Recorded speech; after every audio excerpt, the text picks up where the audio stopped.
in July. I feel like Tracy's getting made fun of on the show nowadays. Oh, come on. Tracy, just do the thing.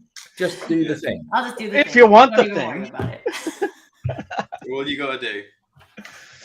Good morning, good afternoon, and good day. Welcome to another edition of the Digital Download, which is, Adam. It's the I got you, mate. The best show anytime. It's the Best show longest running business talk show on LinkedIn Live. You're so close. Weekly business talk show, but we'll get you there, guys. We'll get you there. Today, we're talking about the business case for pay equity. On Monday, that's this past Monday, September 18th, the United Nations recognized its annual International Equal Pay Day.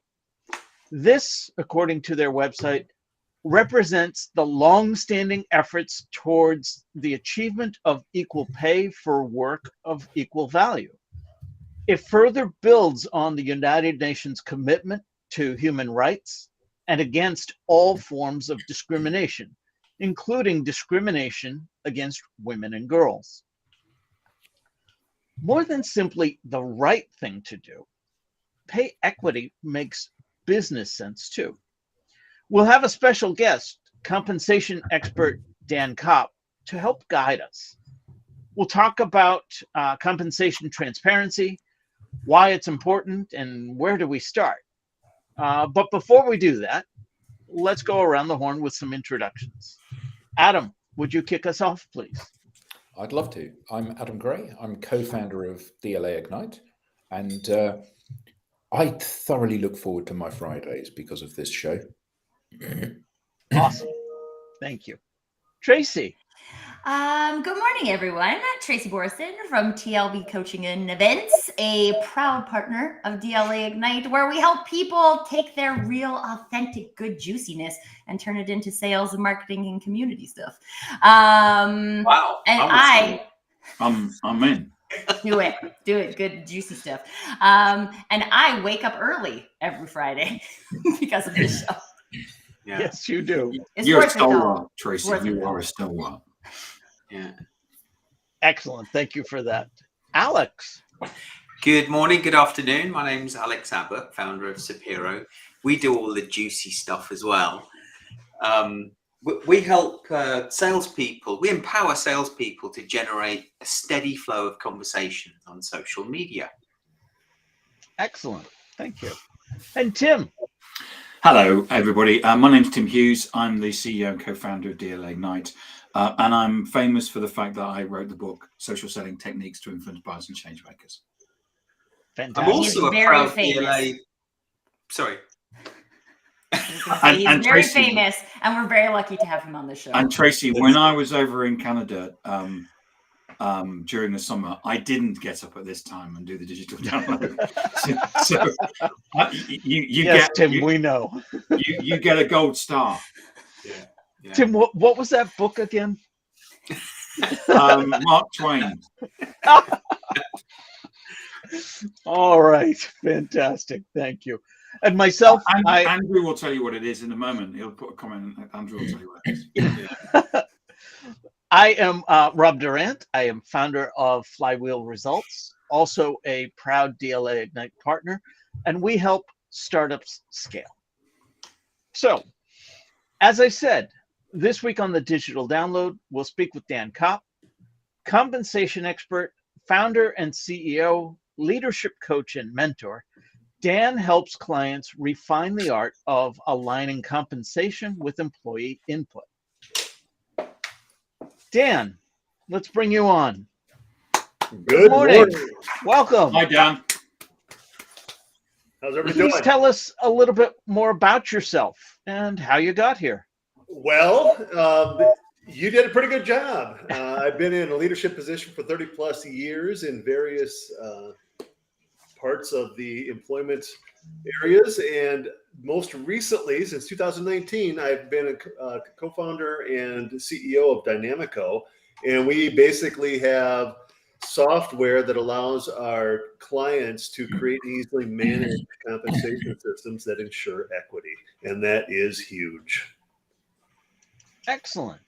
All right. Well, thank you for that. So, Dan, let's start off with a basic question then. How does compensation transparency help employers?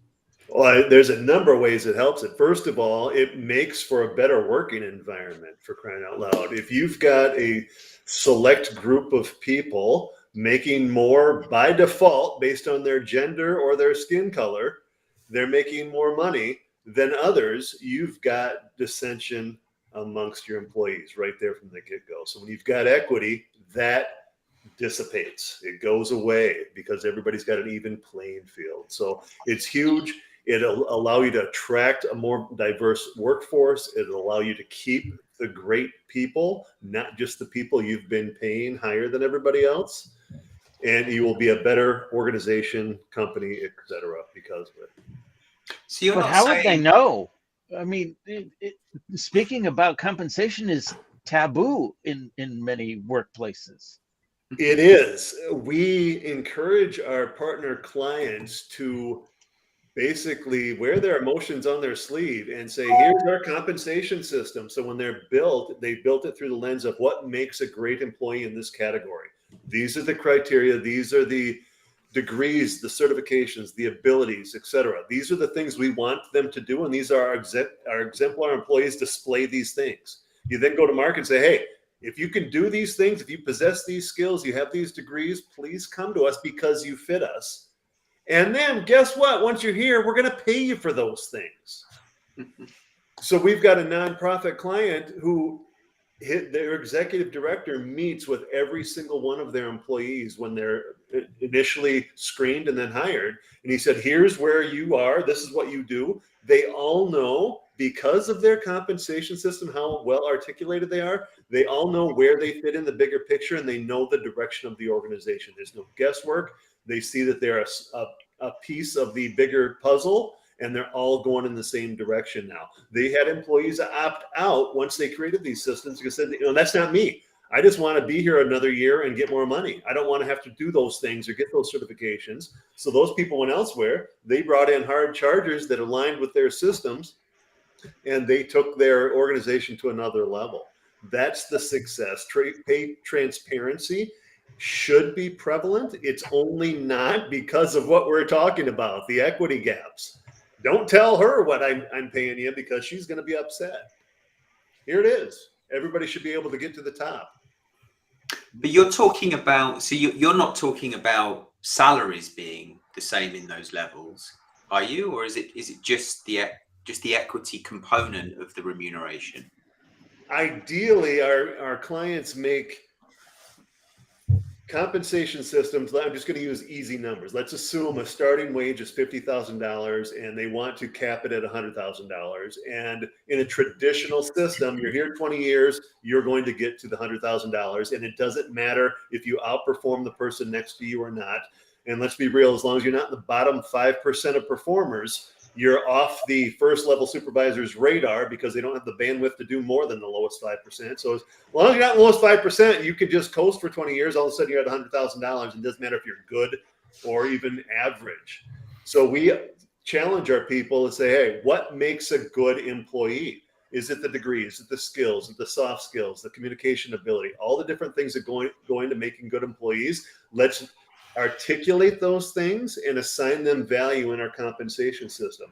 And don't get me wrong, longevity is important. You don't want people leaving. You want loyalty. So that instead of the only component to get you from 50,000 to 100,000, that's a small minor piece. What have you done for me lately? And you might have 3 to 10 year veterans outperforming the 25, 30-year veterans because they're coming in doing the things you want them to do. Whereas you may have someone at $100,000 who, lack of a better term, is coasting because they're at the top of the salary schedule, wage or salary, and there's no impetus to be even satisfactory with their job because I'm going to be here another year. I'm going to get a raise just like everybody else. So we challenge the narrative. The paradigm shift is huge. I'll have people ask me, how do we implement this? I said, once you've had the paradigm shift, that's 80% of the work. It's the other 20% that comes pretty easy because you engage the stakeholders, you engage the people in those jobs, the first line supervisors, C-suite executives. What makes a good employee in this category? Let's quantify those things, put them in a compensation system, and reward people who deliver on those things. And when you say the paradigm shift, is that the mindset changing? Yeah. And everyone's on board. Yeah, because most employers who are now employing people, they grew up in a system that you're here another year, you get a raise. You're here another year, you get a raise, and that's it. So they perpetuate that system, and we have to change. Like, oh, so you want me to actually do things to earn the raise that you're giving me? Yeah, that's what we want people to do. If you're creating widgets, and the average widget maker does 100 per hour, you've got people doing 112 per hour. Well, they should be rewarded because they're making more widgets than the next person. And if you've got somebody who's making 88 per hour, that person probably shouldn't get the same raise as the people who are at least average or the ones who are above average. So at the end of the year, you say, here's our metrics, who measured up, check the boxes, there's the salary or wage. Dan, you mentioned, oh, go ahead, Tracy. I was just going to say, Dad, I mean, like, this sounds pretty simple in like concept. So what do you find are the biggest struggles in businesses shifting to this kind of mindset? We've always done it this way. Everybody's comfortable with the longevity-based system. It's what I grew up on. It's what they're used to. So everybody wants process improvement as long as we don't change anything, right? So it's the change, but they're afraid about, let's be real, you've got a 20-year veteran who's coasting. They're at the top of your salary schedule. Now you've introduced metrics that say all of a sudden you've got to perform to be at the top. Well, a 20-year veteran who may have clout, it may be a union shop and they may have some union pull. All of a sudden they're like, well, we don't want that because I just want to coast like my brethren before me coasted, right? So we suggest to our clients we have a hold harmless in there. So we've got people who are worth less compensation when we change, or they're worth less compensation from one year to the next. How do you want to treat them versus how do you want to treat the people who are actually doing the things you want or having the skills that you want? So maybe those people get a 1% raise or a 2% raise or 3% raise, but the people who are delivering, they're getting a 7% raise or a 5%, whatever number that you choose on an annual basis. And that's how we bring the coasters along, begrudgingly maybe, but it encourages everybody else to perform. And if they're okay getting a 2% raise when everybody else has the ability to get up to 4 or 5 because they're delivering and they're okay with that, okay, win-win. Or they start performing and doing the things that everybody else is doing, that's a win-win because all of a sudden they're performing again. They're doing the things you want them to do. And I'm wondering though if this is like also challenges people's ego, because at some point you have to admit that you don't actually have a performance-driven organization, right? Exactly. And I was actually in the room once when I was working with a client, and they did a great job.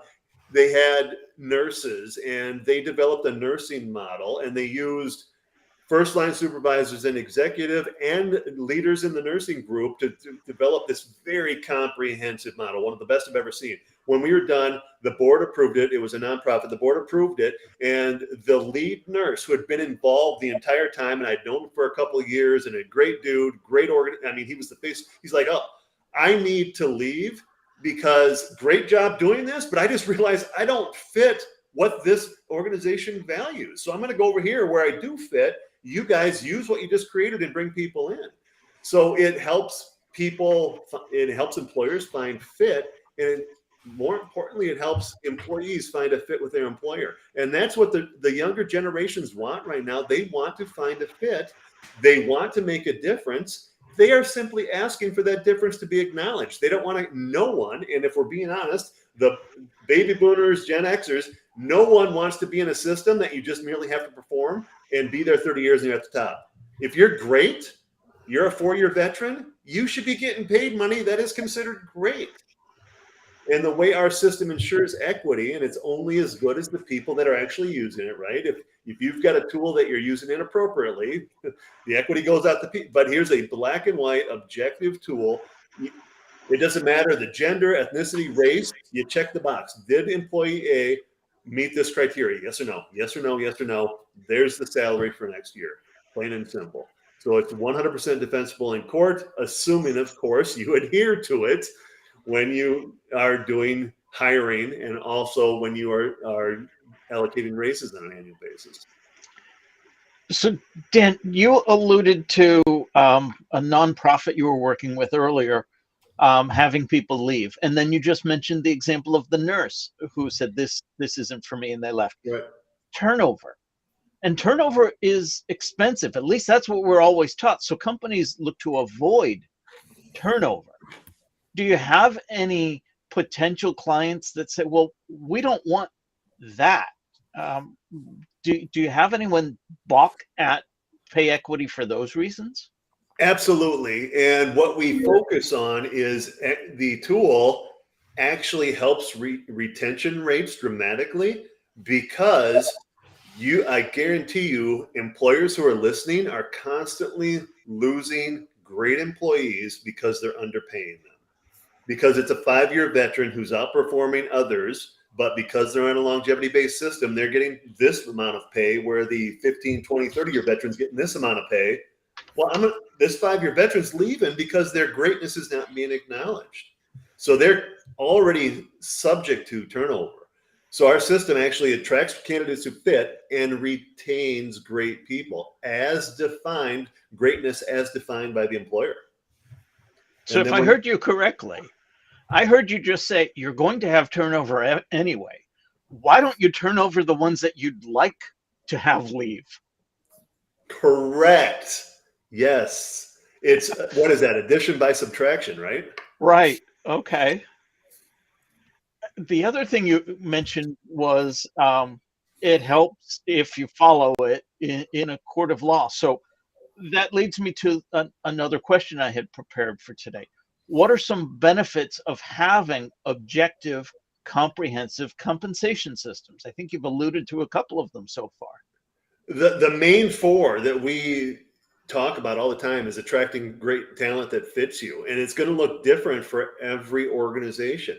We've got school districts that are our clients. And school districts on the surface are all the same, right? They're there to educate kids and make good citizens, et cetera. But under the surface, there's different values there. So even if we've got neighboring school districts, one district may value one thing and another one is slightly different. So they could use the same tool, but their systems are going to look differently. So when you go to market, say, hey, here's what we value, and then you go to market in the other school district, this is what we value. You've got a conscious choice in front of you when you're looking for jobs, like this one fits me, this one doesn't. And I work with employees and employers all the time talking about fit, because fit is huge. When there's a fit, the employee is happier, the employer gets more, sees the potential and has that employee work to potential. It's a win-win when there's a fit. So you find candidates who fit. We just offhandedly talked a moment ago about retaining great people. Whatever your definition of greatness is, your compensation system identifies it.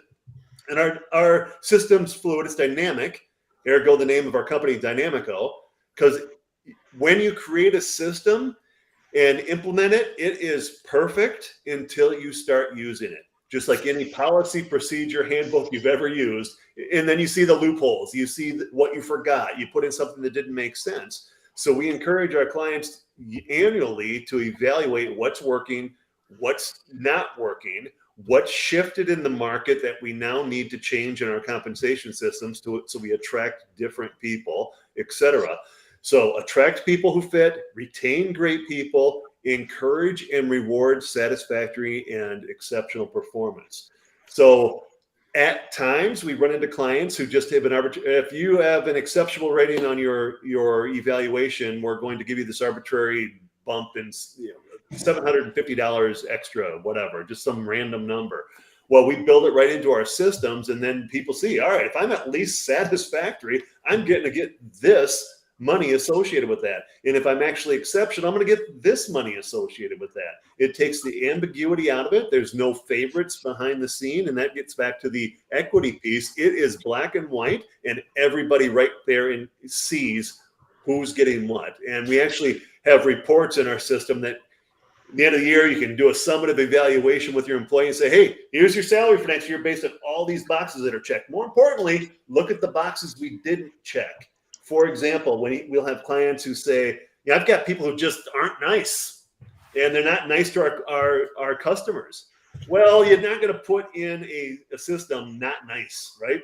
Nice or not. It's like we're in 5th grade passing notes or something. So from what I can remember, that was a year or 2 ago. I was in 5th grade. Anyway, but all those intangible qualitative things are typically embedded in an evaluation tool. So if you pull out evaluation tool component number 1 and put in there satisfactory, component number 1 exceptional, and then do that with all 4 or 5 components, all those qualitative things that you want, the soft skills that are sort of hard to measure, they'll come out in a proper evaluation tool. Those then show up in the compensation system. So attract talent that fits, keep great people, ensure equity, and encourage and reward satisfactory and exceptional performance. I get all of that, and that makes perfect sense. And the softer stuff, the qualitative analysis of people, part of that can easily be addressed by getting people to talk about whether they like working with you. So Alex, he's gone now. Clearly, he doesn't like. Oh, he's back. He doesn't. So you ask, who do you like working with? Who do you not like working with? And I don't like working with person X, and they get enough of those from other people in the organisation, and it tells you that there's some mismatch there. I get that. My experience of being in the workplace is, though, that good people are rare. Yes, you would hope that if you trained somebody, they would be competent and they would be able to do the job. But part of the value that they add to an organization is that, can you do the job? Part of it is, are you always looking to do the job better and deliver more, or are you looking to do the bare minimum? And sometimes people are not worth what you're already paying them. So it's all very well to say, Tim's going to get a 6% pay rise, you're going to get a 1% pay rise because you're not performing. Actually, I'd like to give you a 20% pay cut because you're not delivering value to the organization. So how do we address some of these things? And again, you see people that become institutionalized within organizations. So you talk about, Dave has worked here for 10 years or 20 years. The problem with Dave working in the same organization for 20 years is surely that, we just don't do it that way, is the answer to any change that comes along. I've been here for far longer than you have, Dan, and believe me, we've always done it this way. And look, it's got us to this situation. And actually, that's catastrophically bad thinking, but thinking that you bake into or run the risk of baking into an organization if you're not saying to people, it's perfectly natural to have a life cycle of employees. You join, you get trained, you get onboarded, you become productive, and then you move on.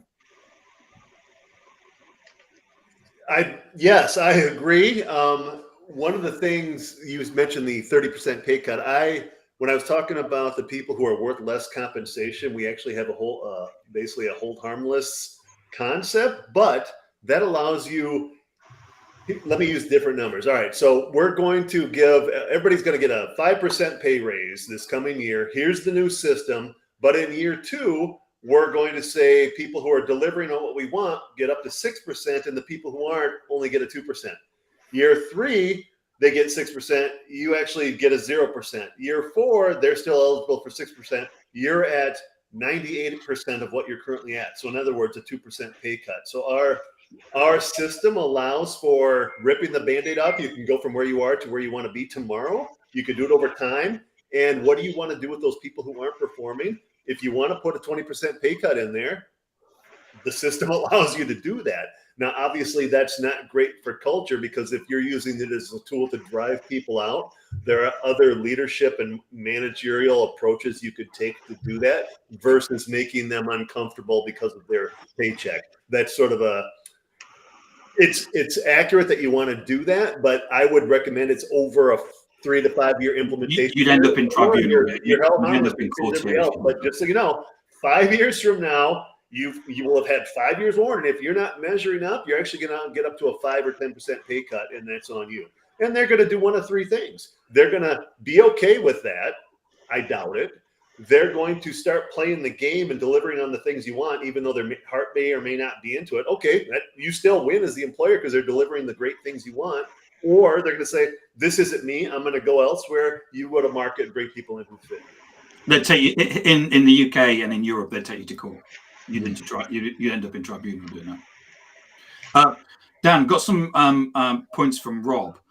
There's a couple of questions. A couple of points. So, gross pay is becoming less relevant. It's disposable income. This can vary dramatically by country, rent, mortgage costs, etc.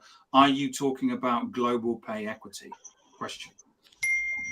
I'm talking compensation through the lens of any employer for any employee group. So it could be literally used by every employer, and it could be compensation equity for everybody globally.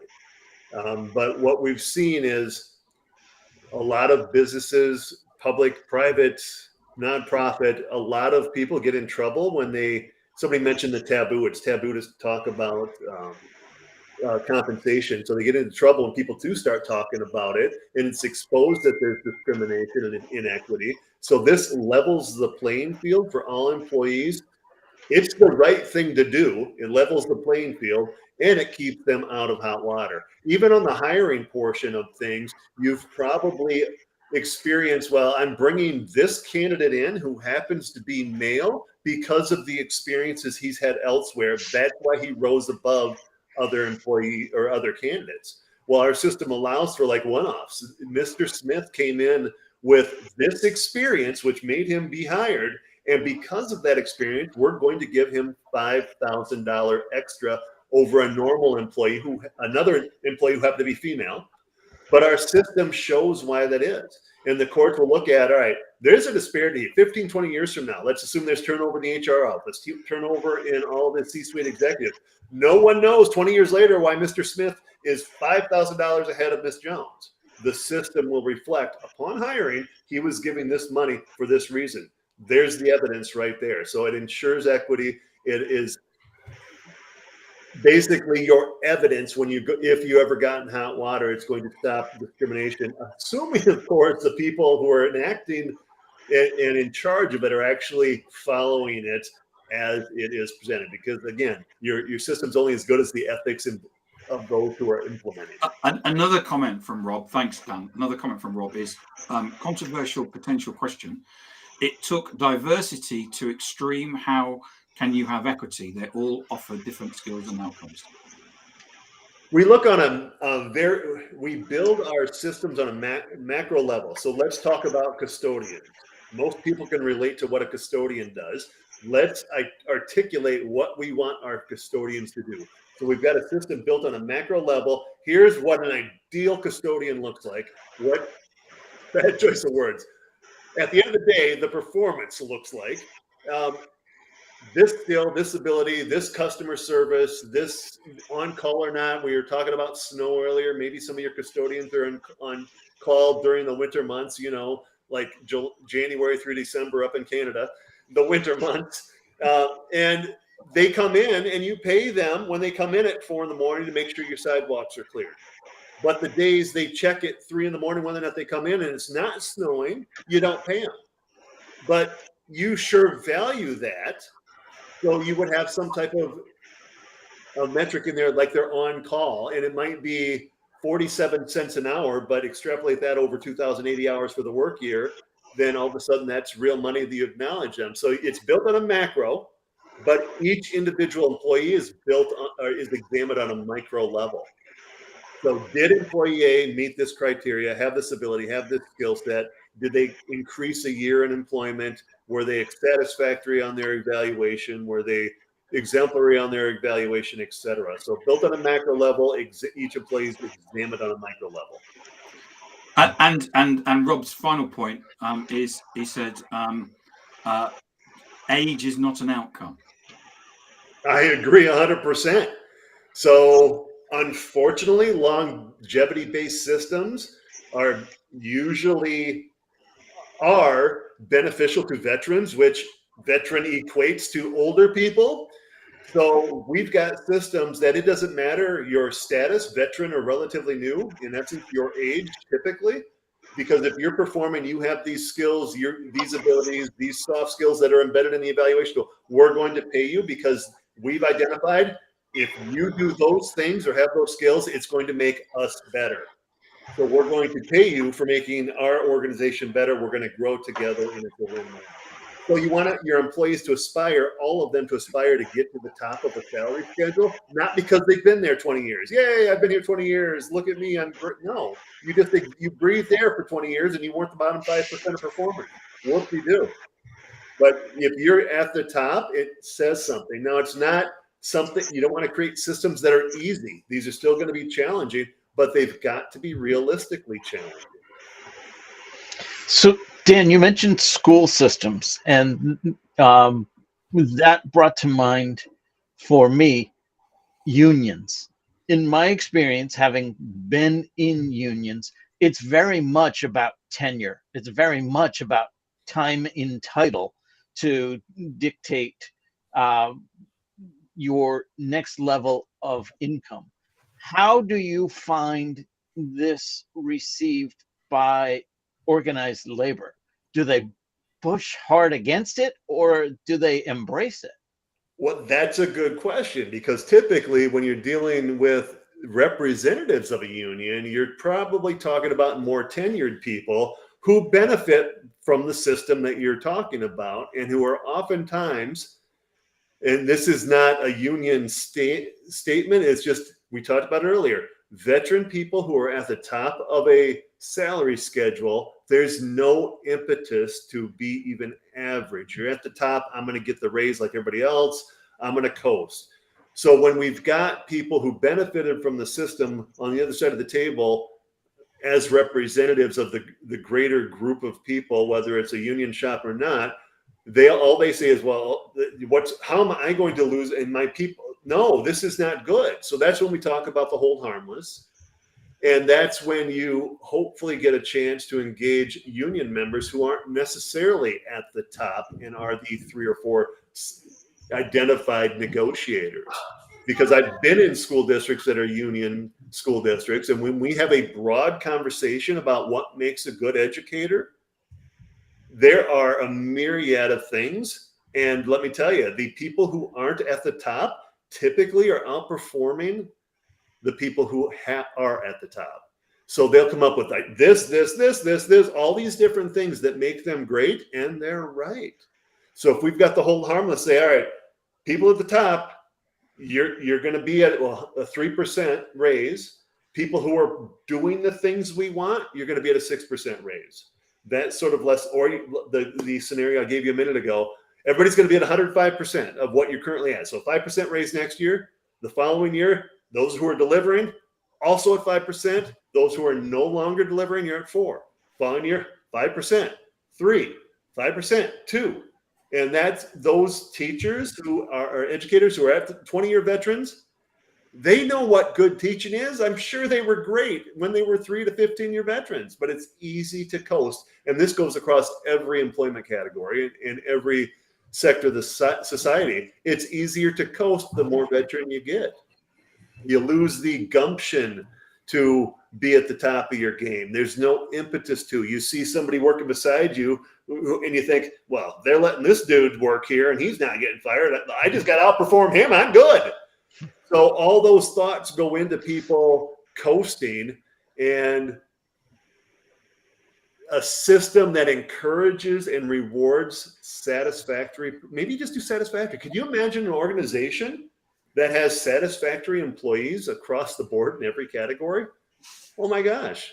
Now, I'm sure that I had that conversation on a podcast about a month ago, and the person said, well, I'm in an organization. I said, yeah, there's two of us, and we're both pretty good. I said, well, all right. So there's two of you, a sample size of two.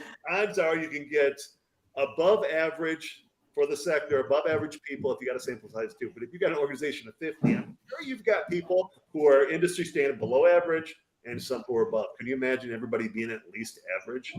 That would be a remarkable organization in which to work. I was a bit concerned earlier on about Adam's comment about he's worked at some organisations where the people are rubbish. In our organisation, it's only him and me. That was a long time ago, Tim. Before I so Yayan's got a really interesting comment here about the $5,000 extra that somebody's getting paid. You know, the compounding interests of that over a long period of time means that the difference between you and me becomes enormous. Even if you are getting a higher pay raise than I am, you know, it still maintains a huge differential between your salary and mine. And I think that part of the challenge here is in trying to be fair, you end up if you're not careful, you end up not rewarding outperformance. You end up rewarding mediocrity, because the concept of giving you, if you're not working hard and you're not delivering and you're not doing all of those kind of the things that I would expect an exemplar of employee to do, and I'm still giving you a 2% pay rise, I'm rewarding you for not doing what I expect of you, aren't I? Absolutely. And that's why the decision makers of an organization have the ability to set what that, you offhandedly mentioned 2% because I use that example, but maybe you leave it at 0%. Maybe in year one, you put it at 9. Year one would be challenging because people who are not delivering right now are playing the game in the rules that the organization has set up, right? They're getting paid. They're at the top of the salary schedule. I played the game. I was here 20 years. I'm there. That's the game I played. I won. Now to change the rules and say, oh, you're worth less money, we're actually going to give you a 3% pay cut, I would be hesitant to do that as an employer because of that. That's not fair to the employee because this is employee centered as well. So I would say in year one, we're going to give you 2%, but everybody else is getting 5. You're going to get 2, or everybody's getting 5, period. But the rules have changed. A year from now, when we look at raises, you'll have had a year to just demonstrate to us that you're worthy of that 5%. So in year 2, everybody's going to get a 5, except those who are not. If you're not performing, you're at 1%, or you're not performing, you're at 0%. So it depends on how the organization wants to do it. I had a director of an organization here in Wisconsin say, well, I'm just going to rip the Band-Aid off. Okay, good luck. I wouldn't do it in year one because you're talking about ripping the Band-Aid off of people who played the game in the rules you had in place for 40 years. That's not their fault. So you tiptoe into it, but maybe year 2, you just rip the Band-Aid off. They've had a year. I warned you a year ago. This is what I put you on notice. This is how we're going to start compensation. You've known for a year. You're still underperforming. You didn't finish that certification that we need in this position. Somebody mentioned antiquated skills. Think of the IT industry and the different certifications and skills that are prevalent now compared to 10, 20, 5 years ago, for crying out loud. So if somebody's sitting on their laurels in the IT world and they're still thinking their certifications and skills and their learning they did 7, 10 years ago are going to get them by in today's IT world, that's somebody you probably don't want working in your IT shop. So you go to Microsoft and say, hey, these are the skills we want. Come to us. We're going to pay you for them. Or that 7-year veteran says, oh my gosh, I've got a year to make sure I have this certification. I better hone up on this because next year I'm going to start getting paid for those things. If I don't do these things and get with the program, I'm going to be freeze my pay, or the following year is going to be at 98% or 95%, whatever the case may be. So that would be an ideal situation. You take at least a year to implement. While you tiptoe in the waters of introducing things that are more important than simple longevity, but in year 2, we're going to make it, this is it, people. You've had warning. So do employers still give like year-on-year standard pay rises and reward people for? Because I was going to say, because I did not get annual pay raises when I was Tim and Alex and I worked at a company together, and it was well known that you didn't get pay rises. If you wanted more money, you had to deliver more value to the business. Until you handed your notice in. Yeah, or you left and came back again, or you got a significant promotion. But, just for doing your job, we've hired you at pay rate X to do this job. You're doing it. Great. You've got the same job next year. If you want to earn more money, well, you need to sell more stuff. And that to me sounds, it drives people not to coast. It drives people to be absolutely focused on what their KPIs are, doesn't it? It does. And your initial question, are people still doing that? Yes, there are still blanket raises both in private and public sectors where they say, all right, let's look at CPI and we're going to give everybody a 4.7% increase this year across the board, done. And they walk away. That does not do anything except put more money in people's pockets, even the people who are underperforming. In your suggestion earlier, getting back to our topic, which was equity, let's assume you are in a situation where you get $100,000, we paid you to do it, you did it, but several somebody's excelled, and we're going to give them more money. Getting back to the pay equity and pay transparency issue. So how much money did everybody actually get? Because was it just the white males who got $5,000 extra, and everybody who's not white male got $1,500? And where'd those numbers come from? Where'd that $5,000 come from?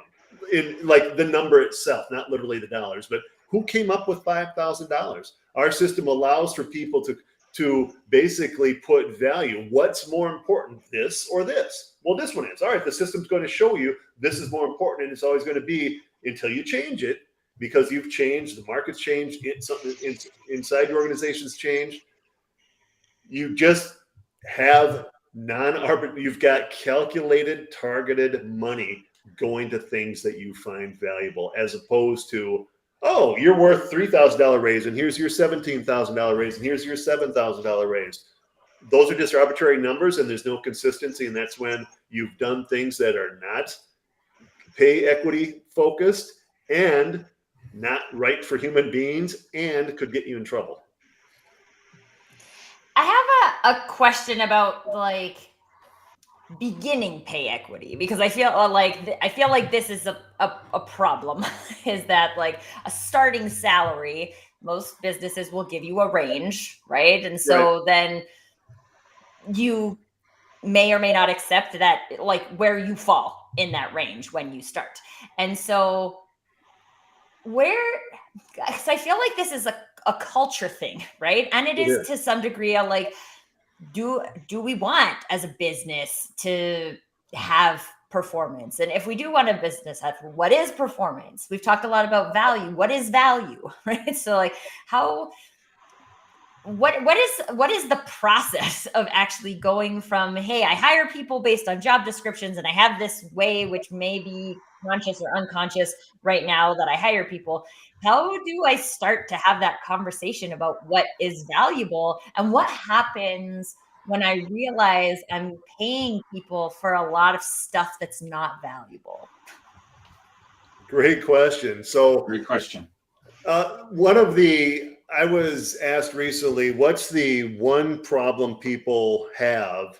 And the one question you repeatedly get, and it's usually something like you just said, is how do we roll this out to our people? Where do we even start the conversation?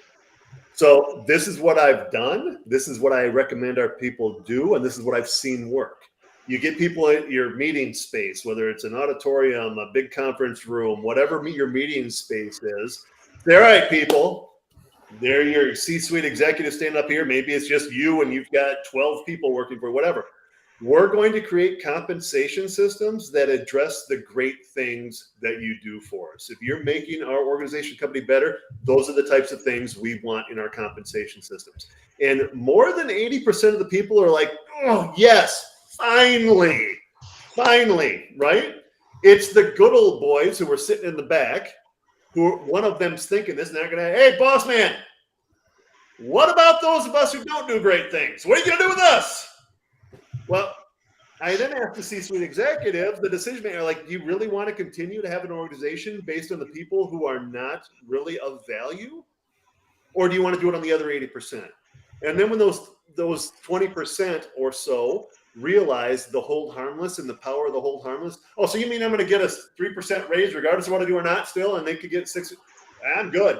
It typically calms them down and they move forward. And then when you actually create the system, you engage the voices, as diverse a collective voice as you can, veteran, not veteran. Age is different than veteran status. So you've got older people, younger people, male, female, ethnicity, race, whatever you can think of that means diversity. Those are the people you talk to say, what makes an ideal employee in this category? Let's do it. So I've got a question.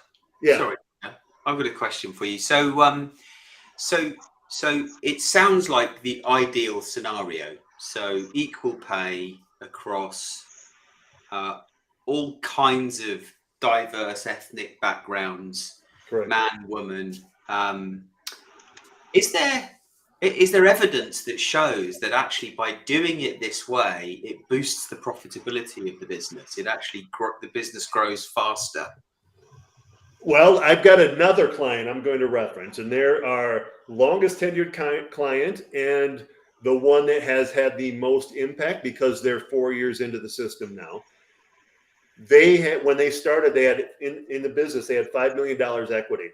2.5 years later, they had built that to $19 million, and they had their president CEO attributes 100% of their growth and success to using our system because he had people leave who didn't fit. His system caused some people so they personally opted out. I'm going to make a decision. I'm out as an employee. Others, they saw the light and like, oh, I don't like where this is going. I'm out. I'm going to go over here where I can coast. And they brought in people, and everybody's aligned, going in the same direction. So there is evidence that shows that it's working. And I do want to, if your question's done, I want to go back to Tracy's question because there was something that came up. You made the comment about the hiring. What do you do at hiring? I've got my system. What now? I talk to employers about this all the time. The system dictates where you bring somebody in. There's no ambiguity because even when, as an HR director, well, I've got my system. All right. At the end of the day, and I've seen this happen. It's played out in a court of law where, I'm new as the HR person, and the president's new. We don't know why there's disparity from these two people who were hired 15 years ago because whoever's in that chair. Our hiring range is $50,000 to $60,000 starting. Great. Did they bring in all the females at 50 and all the males at 60? The system should dictate that. I was in a discussion with a DEI, diversity, equity, inclusion expert on LinkedIn about a year ago, and his post was sort of bravado, like, "Oh, don't you love it when you ask a candidate how much they're worth, and she says this, and you say, oh no, you're worth this."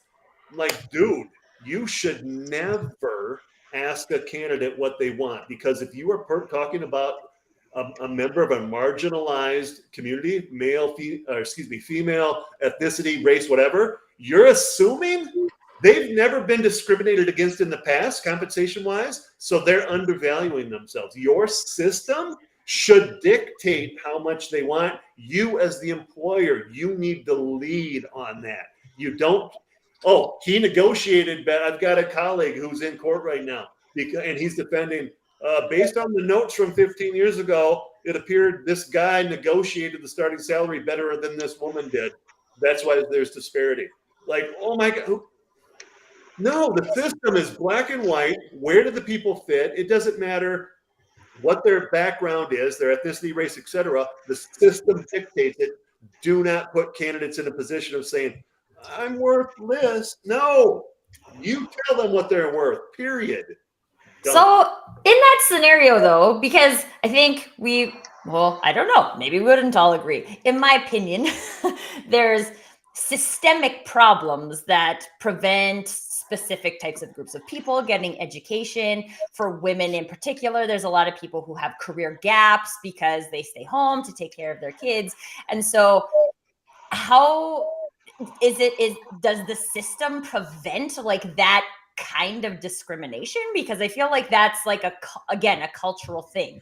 If I'm going to say like, actually, I don't want to hire moms, so I'm going to not show value in the system for people who have career gaps or show it as negative value.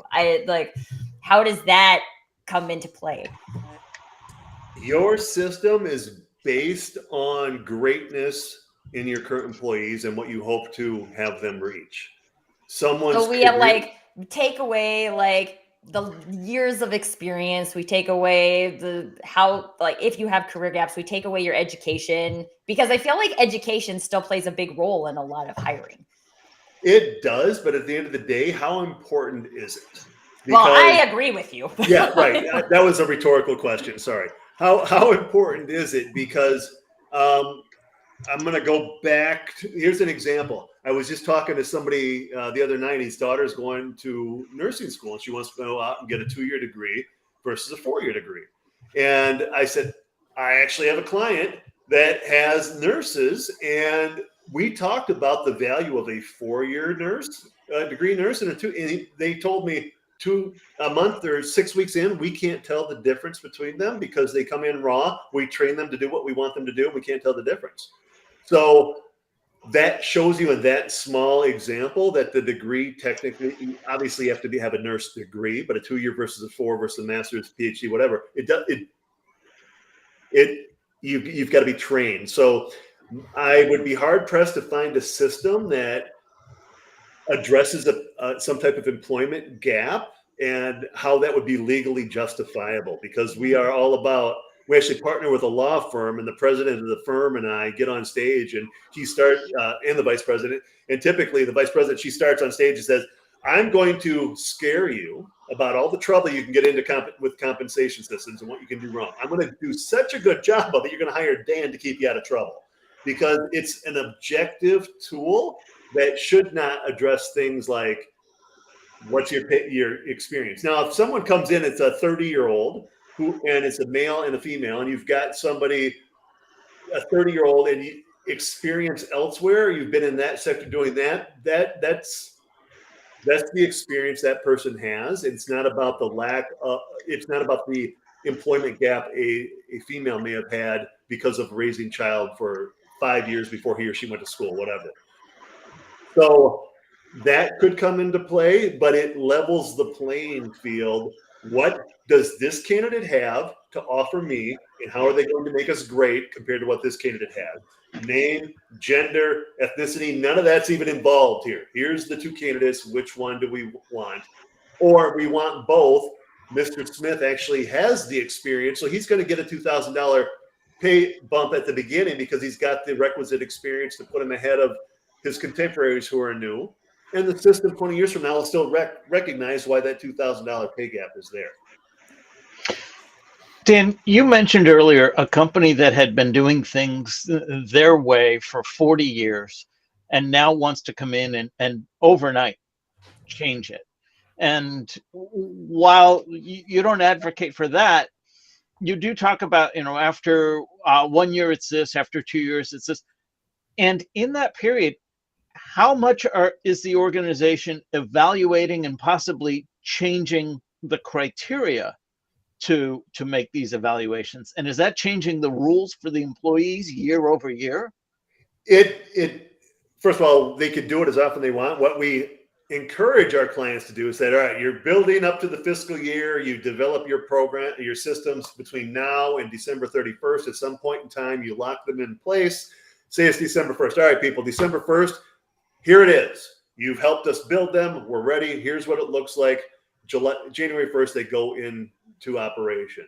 And then that system is locked, period. You use it for the entire fiscal year. But I mentioned earlier, your system that you implemented January 1st is perfect until about January 2nd when you realize, oh, we forgot, whatever. So we encourage our people, and most of our clients, we call them paid differential variables, or PDVs. Most of them have between 25 and 35 PDVs for any employee group, some of which are 2 years of experience, 3 years of experience, et cetera. So they add up pretty quickly when you have that base of experience, but those might be a pittance in the grand scheme of things, but they're there.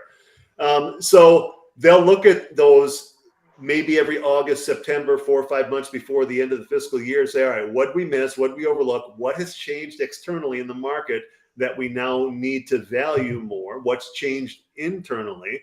We hired this person with this skill set to operate this machine. Well, that machine's obsolete, so we no longer need to pay him or her for operating that machine.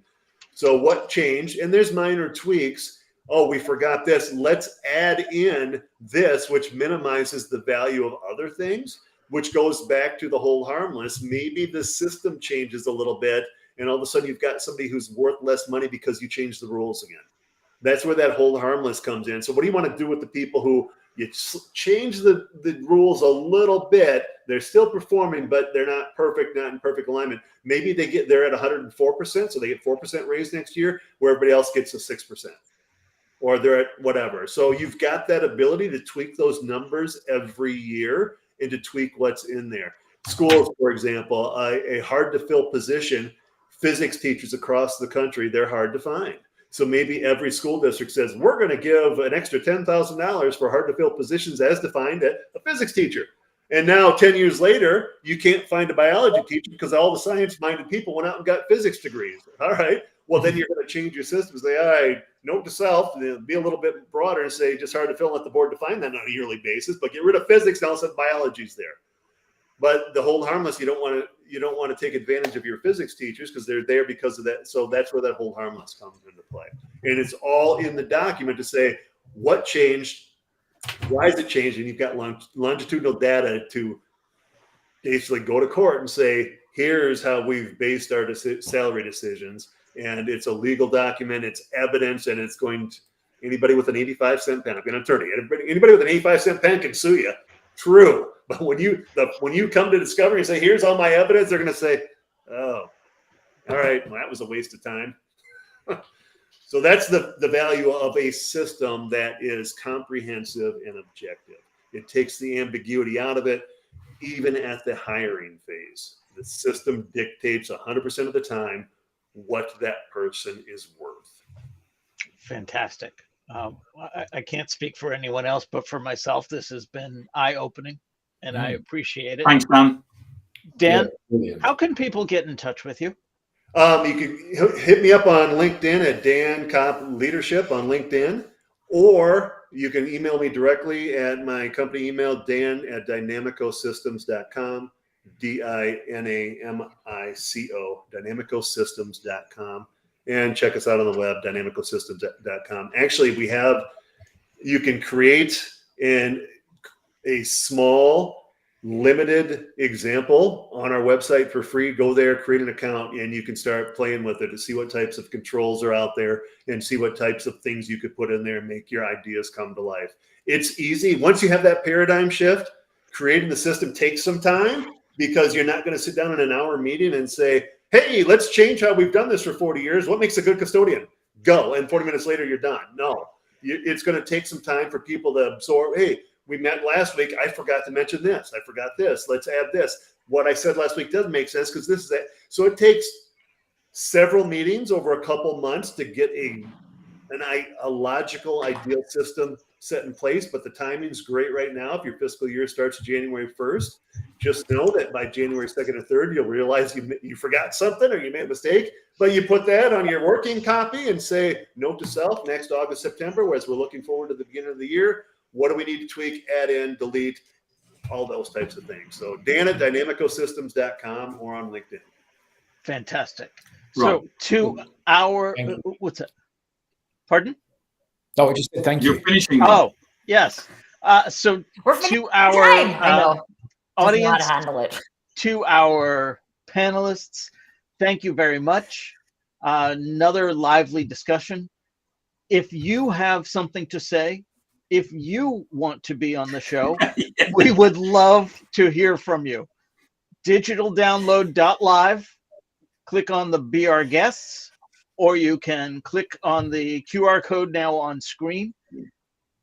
Adam, Tracy, Tim, thank you very much. Dan, of course, thank you very much. It has been a fantastic Thank you, Dan.